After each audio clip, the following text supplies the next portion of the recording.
জোৱানৰ মৃত্যু হ'ল, কাৰ জীৱন যৌৱন গ'ল, সেই মৃত্যু অপৰাজেয়, তেনে মৃতক নহ'লো মই কিয়, কত জোৱানৰ মৃত্যু হ'ল।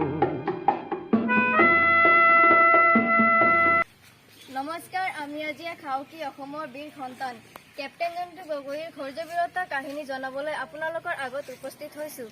কেপ্টেইন জন্তু গগৈ 1999 চনত কাৰ্গিল যুদ্ধত তেওঁ অমৰ আত্মবলি আৰু বীৰত্বৰ বাবে সন্মানিত হোৱা এজন অসমীয়া যুৱক।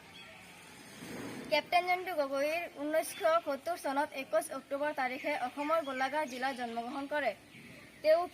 তেওঁ শিশুৰ পৰা সেনাবাহিনীক যোগদান কৰি দেশৰ বাবে সেৱা কৰিবলৈ অনুপ্ৰেৰণা পাইছিল। তেওঁৰ পিতৃ এজন ভাৰতীয় বায়ু সেনাৰ বিষয়া আছিল আৰু এই পৰিৱেশত জিন্তুৰ মনত দেশৰ প্ৰতি অৱদান আগবঢ়াৰ ইচ্ছা জন্মে। কেপ্টেইন জন্তু গগৈ 1992 চনত ভাৰতীয় সেনাৰ 17 গাৰ্ডৱাল ৰাইফলছত যোগদান কৰে।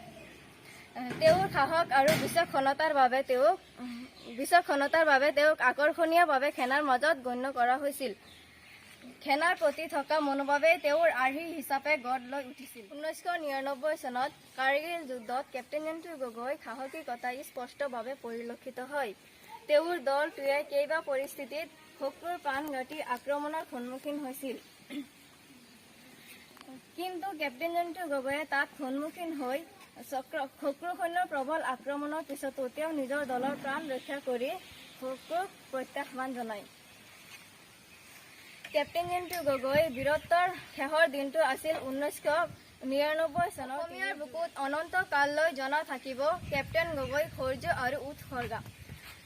দেশৰ প্ৰতি তেওঁৰ এই ত্যাগ আমাৰ বাবে এক প্ৰেৰণা আৰু গৌৰৱৰ বিষয়। আহক আমি সকলোৰে সৈতে এক হৈ তেওঁ সুঁৱৰি অসমৰ ভিতৰত কৰ্ম কৰোঁ। জয় হিন্দ, জয় হিন্দ, জয় হিন্দ। জোৱানৰ মৃত্যু হ'ল, কাৰ জীৱন যৌৱন